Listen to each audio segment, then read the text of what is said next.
जगदीश्वरि ज्योतीश्वरि भुवनेश्वरि परमेश्वरि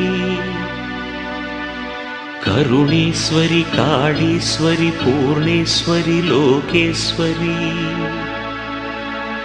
युगेश्वरि मगेश्वरि उमेश्वरि सर्वेश्वरि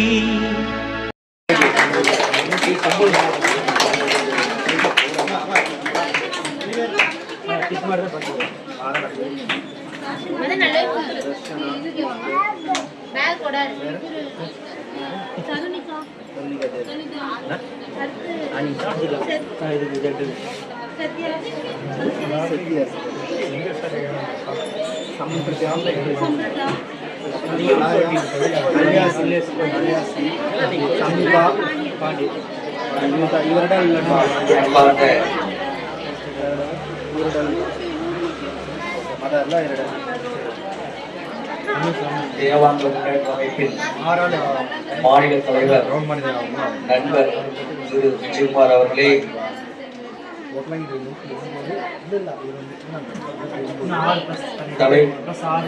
திருக்கோயில் தலைவர் சுப்பிரமணியம் அவர்களே மற்றும் கோவில் செயலாளர் செந்தில்குமார் அவர்களே, பொருளாளர் பெருமாள் சாமி அவர்களே, துணைத் தலைவர் நந்தகோபால் அவர்களே, இணைச் செயலாளர் சுந்தரவடிவேல் அவர்களே, வடிவேலு அவர்களே, ஒருங்கிணைப்பாளர் டி. ஜெயக்குமார், பிரியா, நவீனா, ரேவதி அவர்களே,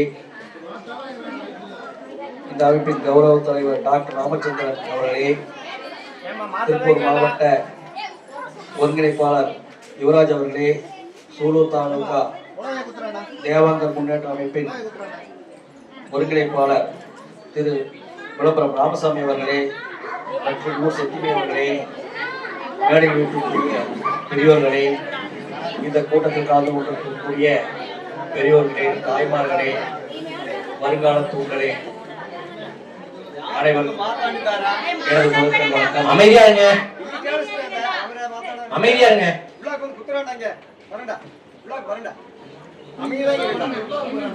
இன்று கர்நாடக மாநிலம் பெங்களூரு பாலெம்எஸ்ஆர் திரு சீனிவாசன் அவர்கள் சார்பாக குழந்தைகளுக்காக வழங்கப்பட இருக்கின்ற ஸ்கூல் பேக் வழங்கும் நிகழ்ச்சிக்கு எங்களை வரவேற்று பேசிய அன்பு உள்ளங்களை அனைவருக்கும் எனது மிக்க நன்றி. இப்போ நம்ம தலைவர் விஜயகுமார்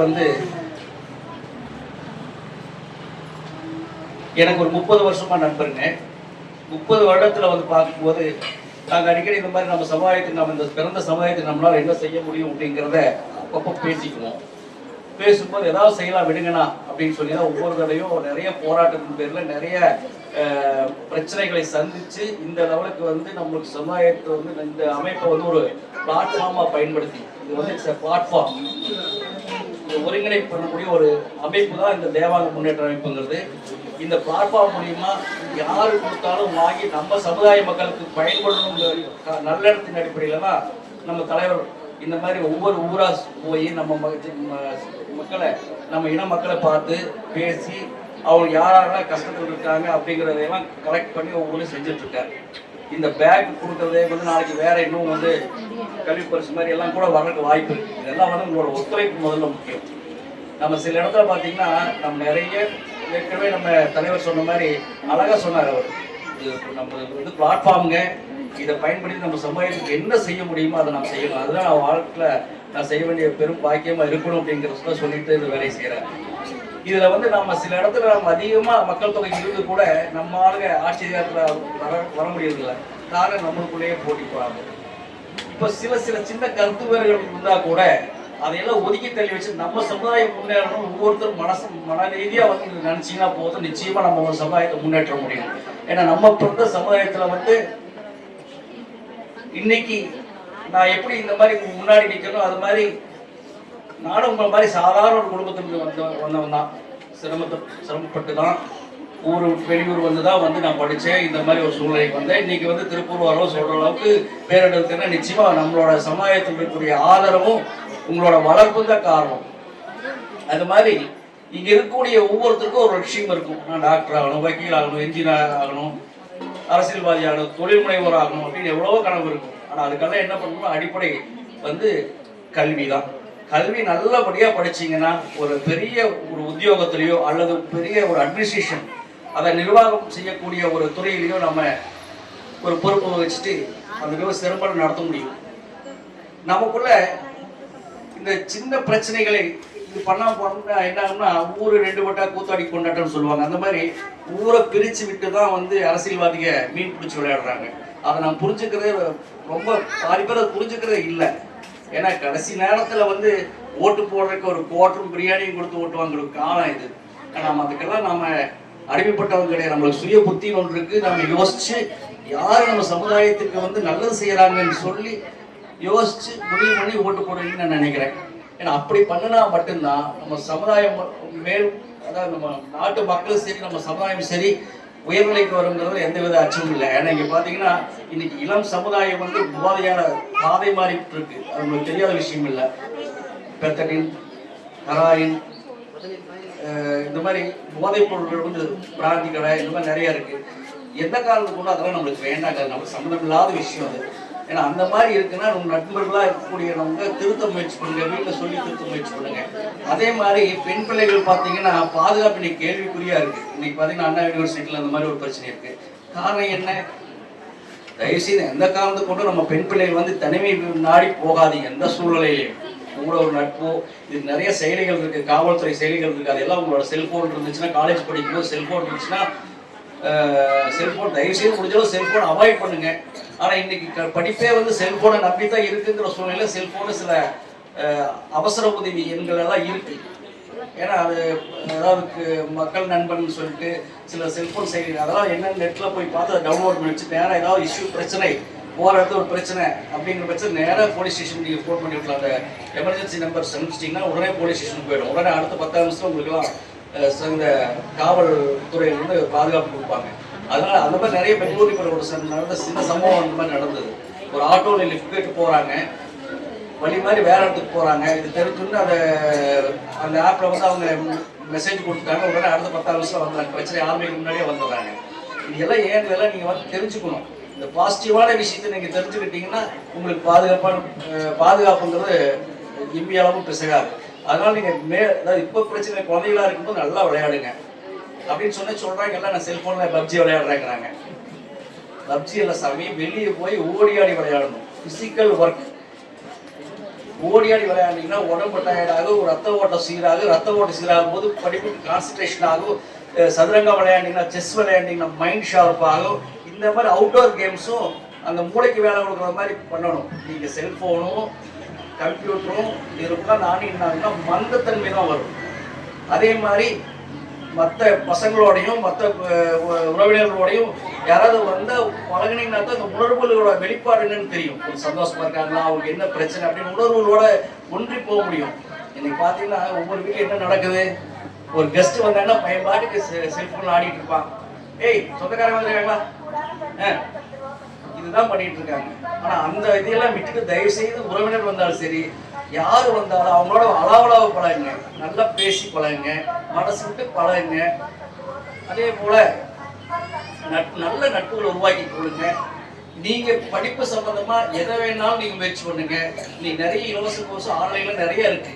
இப்ப கம்ப்யூட்டர் படிக்கணும்னு நினைக்கிறவங்க கம்ப்யூட்டர் அவ்வளவு இது சப்ஜெக்ட்ஸ் இருக்கு, 5 கோர்ஸ் இருக்கு, ஃப்ரீ கோர்சஸ் நிறைய இருக்கு. எல்லாம் நீங்கெல்லாம் பாத்தீங்கன்னா கம்ப்யூட்டர் லைன் எடுத்தீங்கன்னா எவ்வளவு கோர்ஸ் எவ்வளவு சர்டிபிகேட் வச்சிருக்கீங்களோ அதை பொறுத்து உங்களுக்கு சேலரியை ஃபிக்ஸ் பண்றாங்க. அதனால நீங்க என்ன பண்ணீங்கன்னா படிக்கும் போதே இந்த கம்ப்யூட்டர் லைன்ல போறவங்க ஸ்பெசிஃபிக்கா அந்த மாதிரி போய்க்குங்க. இன்னைக்கு ஏஐங்கிறதால நிறைய ஏஐங்கிற ஒரு சப்ஜெக்ட்லாம் வந்துருச்சு. அதனால வந்து நிறைய இந்த கம்ப்யூட்டர் லைன்ல வந்து டே டு டே அப்டேட் ஆகணும். நாங்கள் ஆக்சுவலாக நாங்களாம் வந்து கை நாட்டு, எங்களுக்கு கம்ப்யூட்டர் தெரியாது. எங்கள் காலத்தில் கம்ப்யூட்டர் என்ன வேடிக்கை தான் பார்க்க தெரியுங்க. நீங்கள் இந்த காலத்தில் வந்து அப்படி இல்லை, எந்த அளவுக்கு அறிவுகளை வளர்த்திக்கிறீங்களோ அந்த அளவுக்கு எதிர்காலம் இருக்குது. அதனால தயவு செய்து ஒரு குறிக்கோளோட படிங்க. விளையாடுற வயசில் விளையாடுக்குங்க. ஒரு அதே டைமில் ஆரிய கூத்தாடினாலும் தாண்டவக்கோனே எடுத்த காரியத்தில் கண்மையிடா தாண்டவக்கோனேன்னு சொல்லி மனமொழி சொல்லியிருக்காங்க.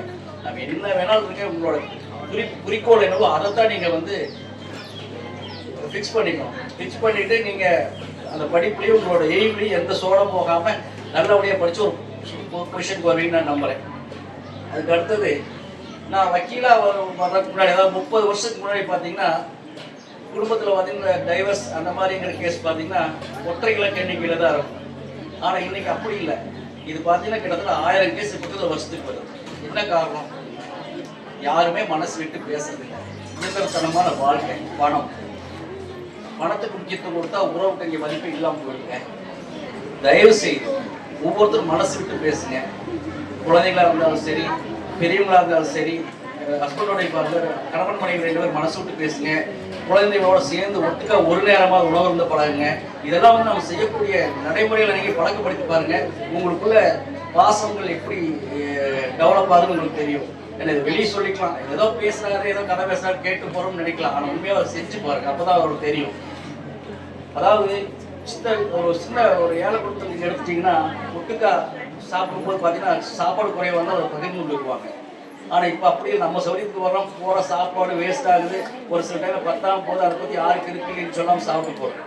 அப்போ இந்த வந்து உங்களுக்குள்ள அந்த அதாவது கருத்து பரிமாற்றமும் உணர்வு பரிமாற்றம் இல்லாத ஒரு விளைவு தான். அதனால் ஒவ்வொருத்தரும் என்ன பண்ணுறீங்கன்னா கம்பல்சரி வந்து வீட்டில் வந்து பெரியவங்களும் சரி, குழந்தைகளும் சரி, உட்காந்து கொஞ்ச நேரமாவது மனசு விட்டு பேசுங்க, சிரிங்க, கலகலப்பாக இருங்க. கலகலப்பாக இருக்கிற வரைக்கும் தான் மகிழ்ச்சி இருக்கும். பணத்துல எல்லாம் மகிழ்ச்சி கிடையாது. அப்படி கிடைக்கும்னா ஒரு புளிச்சட்டி கடையில் போய் ஒரு 2 கிலோ சந்தோஷம் கொடுக்கணும் வாங்க முடியாது. அந்த மாதிரி வாய்ப்பே இல்லை. ஆனால் மனசு வந்து எங்கே, அதாவது சந்தோஷப்பட்டு வேறு எங்கேயும் வெளியே வராது, உங்களுக்குள்ள தான் இருக்குது. அது எப்படி அதை முறைப்படுத்துறீங்கிறது தான் வந்து முக்கியமான விஷயம். அதனால் நீங்கள் வந்து என்ன பண்ணுறீங்கன்னா தற்செயலாக வந்து ஒரு சில தவறுகளோ தெரியாமல் தப்புகளோ நடக்கும். ஏன்னா இப்போ ஒரு கணவன்கிட்டயோ மனைவிகிட்டயோ குழந்தைகிட்டயோ அந்த ஒரு தப்பை வந்து எடுத்து சொல்லி திருத்த பாருங்க. இருக்கா சண்டை கட்ட வேண்டாம். சிலர்லாம் பார்த்தீங்கன்னா ஒன்றுமே இருக்காது, பார்த்தா டைவர்ஸ் வருவாங்க, பார்த்தா பேசக்கூட மாட்டாங்க கோர்ட்டில், ஆகாதும்பாங்க. ஏன்னா அந்த அளவுக்கு, அதாவது கணவன் மனைவி என்பது, அதாவது அஸ்ட்ராலஜி பார்க்குறவங்க சொல்லுவாங்க நேர் ஆப்போசிட், 7ஆம் பாவம். அதாவது ஒரு கணவன் லக்னம்னா மனைவி 7ஆம் பாவம். இந்த மாதிரி நேர் ஆப்போசிட் 180 டிகிரிங்கிறதுனால அந்த கருத்து வேறுபாடு இருக்கத்தான் செய்யும். ஆனால் அது தராசி மாதிரி 2 பேரும் ஈக்குவலாக விட்டு கொடுத்து போனீங்கன்னா மட்டும்தான் தராசு நடுநிலைமையாக நிற்க. பார்த்தீங்கன்னா அந்த மாதிரி நான் மட்டும்தான் வாழ்க்கை சந்தோஷமா இருக்கும். அதை விட்டுட்டு நம்ம ஒரு சைடு ஒரு சார்பாக நின்னோம்னா நிச்சயமா அந்த குடும்பத்தில் பிரச்சனை தான் வரும். அதனால சின்ன சின்ன கருத்து வேறுபாடு வந்தால் கூட பெரியவங்களும் சரி, குழந்தைங்களும் சரி புரிஞ்சுக்கணும். தயவுசெய்து இயந்திரங்களை விட்டு, இன்னைக்கு பார்த்தீங்கன்னா ஒரு ஹாஸ்பிட்டல், நம்ம உடம்பு சரியில்லைன்னு ஹாஸ்பிட்டல் போனால் கூட நம்ம உடம்பு உடம்புக்கு ஒன்றும் இல்லைன்னு தோணும். இருந்தாலும் ஏதோ காய்ச்சல் மாதிரி இருக்கு அப்படின்னு போனோம்னா அங்கே என்னென்ன மெஷின் வச்சிருக்காங்களோ அதுக்கு டியூ கட்டுறதுக்கு ஒரு அத்தனை டெஸ்ட்டையும் எழுதி கொடுத்துருவாங்க, டெஸ்ட் பண்ணிடுவாங்க அப்படின்ட்டு. ஏன்னா அத்தனை மிஷினுக்கு டியூ கட்டணுமே. அதுக்கு யார் கட்டுவா? நீங்கள் கொடுத்தா தான் கட்ட முடியும். அந்த மாதிரி எடுத்து கட்டிடுவாங்க. நல்ல யோசனை பாரு. ஒரு காய்ச்சல் வந்தால், நெஞ்சில் சளி இருந்தால் ஒரு காய்ச்சல் இருக்கும். இது ஃபாரின்லாம் பார்த்தீங்கன்னா ஒரு காய்ச்சல்லாம் வந்துச்சுன்னா 3 நாள் எந்த ட்ரீட்மெண்ட் கிடையாது, ஒன்லி ரெஸ்ட். அந்த மாதிரி ரெஸ்ட் கொடுத்தாங்கன்னா தன்னிச்சையாக நம்ம உடம்புக்கு வந்து இயல்பாக நம்மளோட நோய்களை வந்து எதிர்ப்பு சக்தி டெவலப் பண்ணிக்கும். நீங்கள் ஒன்றில் மாரியாத்த நோய்க்கு எந்த ஆஸ்பத்திரிக்கு போகிறோமா?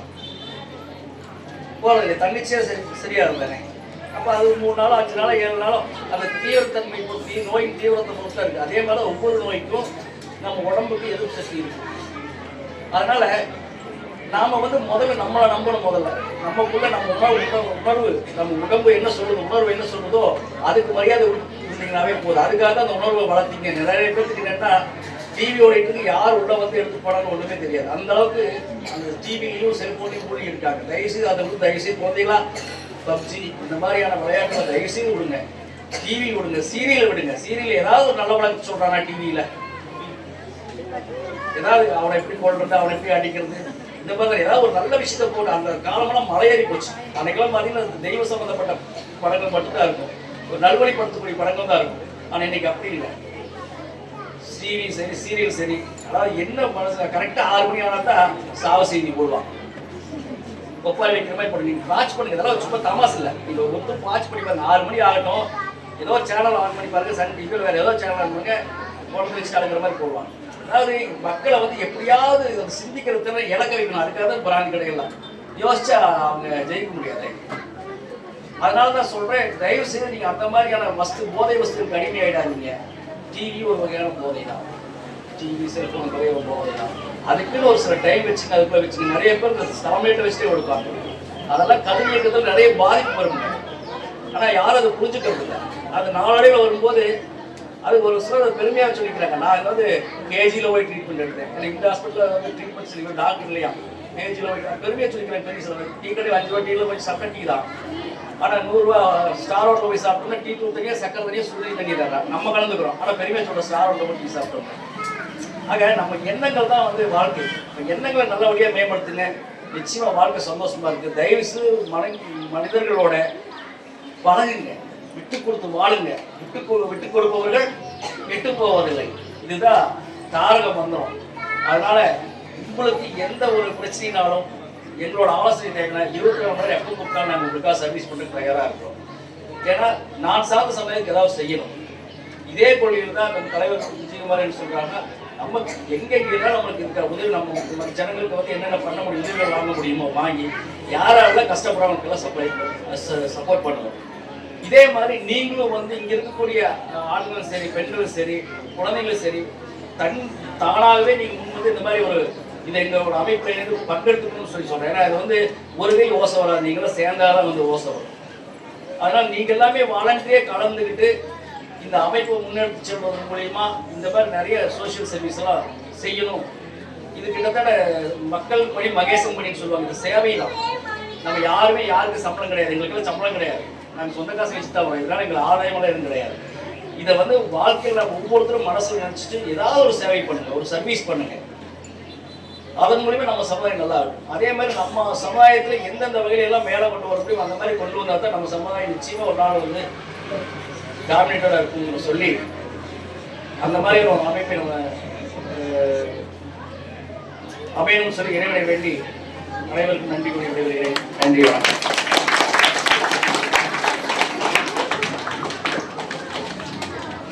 அடுத்ததாக திருப்பூர் மாவட்டத்தினுடைய ஒருங்கிணைப்பாளர் திரு யுவராஜ் அவர்கள் சிறப்புரையாற்றுவார்.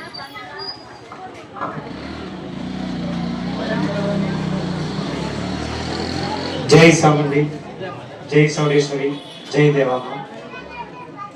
அன்பாத தேவாங்க சமூக மக்களை, இன்றைய தினம் இங்கே நடைபெற்றுக் கொண்டிருக்கிற தேவாங்க சமுதாய பள்ளி மாணவருக்கு பேக் வழங்குள்ளவருக்கு கர்நாடக மாநில பெங்களூர் பால் MSR திரு சீனிவாசன் அவர்களையும் தேவாங்க முன்னேற்ற அமைப்பின் சார்பாக பேக் வழங்கும் நலத்திட்ட விழாவிற்கு வருகை தந்துள்ள மாநில தலைவர் ரா விஜயகுமார் அவர்களையும் ஊர் தலைவர் டி சுப்பிரமணியன் அவர்களையும் செயலாளர் செந்தில்குமார் அவர்களையும் பொருளாளர் பெருமாள்சாமி அவர்களையும் துணைத் தலைவர் கே நந்தகோபால் அவர்களையும் இணைச் செயலாளர் ஜி சுந்தரவடிவேல் அவர்களையும் இணைச் செயலர் வடிவேல் அவர்களையும் இங்கு இந்த நிகழ்ச்சிக்கு ஒருங்கிணைப்பாளர்கள் TR ஜெயக்குமார் அவர்களும் பிரியா நவீனா ரேவதி அவர்களும் நமது அமைப்பின் மாநில வழக்கறிஞர் பிரிவு தலைவர் திரு வக்கீல் கண்ணன் அவர்களையும் சூரூர் தாலுகா விளம்பர் ராமசாமி அவர்களும் வருகை தந்து கோயில் கமிட்டியாளர்களும் வருகை தந்து இந்த விழாவின் சிறப்பிக்க மேலும் சிறப்பு நடைபெற வாழ்த்தி வணக்கம். அடுத்ததாக விளம்பர் ராமசாமி அவர்களை பேசுகிறேன்.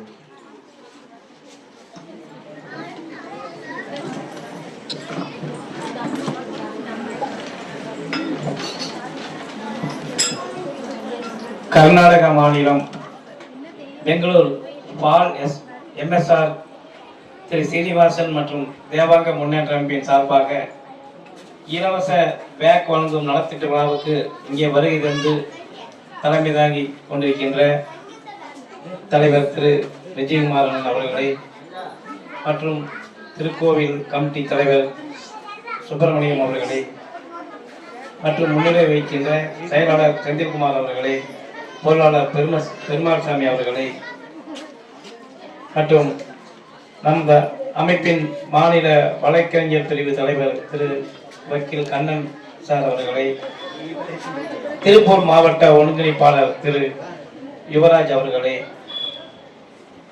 மேலும் இங்கே வருகின்ற கோவில் நிர்வாக கமிட்டி உறுப்பினர்களை, தாய்மார்களை, தேவாங்க சமுதாய மக்களை, மாணவ மணிகளே, எனக்கு இங்கே உரையாற்றுவதற்கு வாய்ப்பு கொடுத்த உங்கள் அனைவருக்கும் என் முதற்கண் வணக்கத்தையும் நன்றியும் தெரிவித்துக் கொள்கின்றேன். இங்கே எல்லாத்துக்கும் பேக் கொடுக்கறதுக்கு அண்ணா வந்திருக்காரு. அவர் எல்லாமே என்னென்ன பேசணுமோ எல்லாம் சொல்லிட்டாரு உங்களுக்கு. நான் ஒன்றும் பேச வேண்டியதில்லை. யார் யார் எப்படி இருக்கணும், பூணூல் போடுறதுலேருந்து ஒரு தேவ மகர்ஷியோட இதுலேருந்து நம்ம கத்தி போடுறதுலேருந்து, ஏன்னா நாம் இதெல்லாம் யாருக்குமே ஒரு 90% தெரியாது. ஒரு ஏதோ 10 பேருக்கு தான் தெரியும், சில பெரியவங்களுக்கு தான் இந்த வரலாறுலாம் தெரியும்னு நினைக்கிறேன்.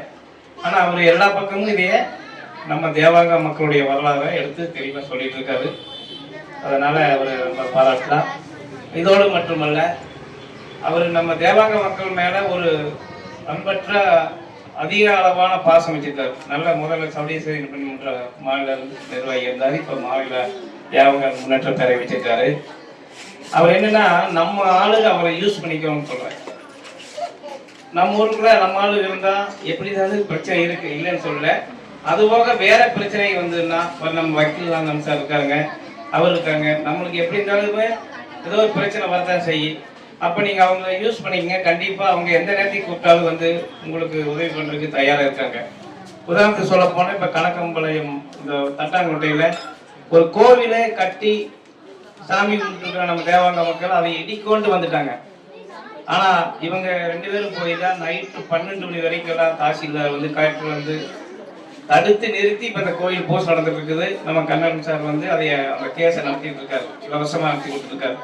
இப்போ நாளைக்கு நீங்கள் இந்த ஊரில் விநாயகர் மட்டும் இருக்குது, நீங்கள் நம்ம சவுடேஸ்வரி அம்மன் கோயில் கட்டுறதுக்கு ஏற்பாடு பண்ணிட்டு இருக்கீங்க, எல்லா இடம் வாங்குறீங்க. அந்த இடமே வாங்கினாலும் கூட நம்ம கண்ணன் சார் எல்லாம் நீங்கள் ஆலோசனை பண்ணி இதில் நாளைக்கு வந்து நீங்கள் வருங்கால சந்தைகளுக்கு இது வாங்கி செஞ்சு போகிறது நாம் கோயிலில் வாங்கி வச்சுட்டு நாளைக்கு அதில் எந்த பிரச்சனையும் இல்லாமல் இருக்கோன்னா நீங்கள் இடம் வாங்கும்போது கோயில் கட்டும்போது அவங்களால ஆலோசனை பண்ணி செய்ய வேண்டுமாறு உங்களை என்னோட கேட்டுக்கொள்கிறேன். மிக விரைவில் இப்போ நான் இன்னொன்று சொல்லணும்ல, நம்ம தேவாங்க மக்கள் மூஞ்சியெல்லாம் பாருங்க. அவர் பார்த்தா அவரே சொல்றாரு, அவர் தேவாங்க ஏட்ட இருக்காரு, அண்ணாச்சி ஏட்ட இருக்காரு, மணிக்கிறேன். ஆனா அந்த மாதிரி தேவாங்க மக்கள் மேல ஒரு ரொம்ப நாளா வாட்ச் பண்ணிட்டு இருக்கிறேன், ஃபேஸ்புக்ல ரொம்ப நாளா பார்த்துட்டு இருக்கிறேன். அந்த அளவுக்கு அவர் எல்லா கருத்தையும் போடுவார். ஃபேஸ்புக் ஆட்டு வாட்ஸ்புக் ஆட்டு நம்ம சமுதாயத்துக்கு ஒரு பிரச்சனைனா அதை உடனே அவர் கருத்து போடுறாரு, சாமி கூட கலந்துக்கிறாரு. அதெல்லாம் உண்மையுமே பாராட்ட வேண்டிய விஷயம். நாளைக்கு நீங்க யாருக்கு எந்த ஒரு பிரச்சனை இருந்தாலும் நீங்க அணுக வேண்டும் என அன்போடு கேட்டுக்கொள்கின்றேன். மேலும் இந்த ஊர்ல சீக்கிரம் நீங்க இடம் பார்த்து நமக்கு அருள்மிகு ராமலிங்க சவுடேஸ்வரி அம்மனை அமைத்து அவங்க அம்மாவுடைய அருளாக நீங்க அனைவரும் எல்லா தரங்களும் பெற்று வாழ வேண்டும் என அந்த அம்மனை நான் வணங்கி எனக்கு வாய்ப்புக்கு நன்றி கூறி விடைபெறுகிறேன்.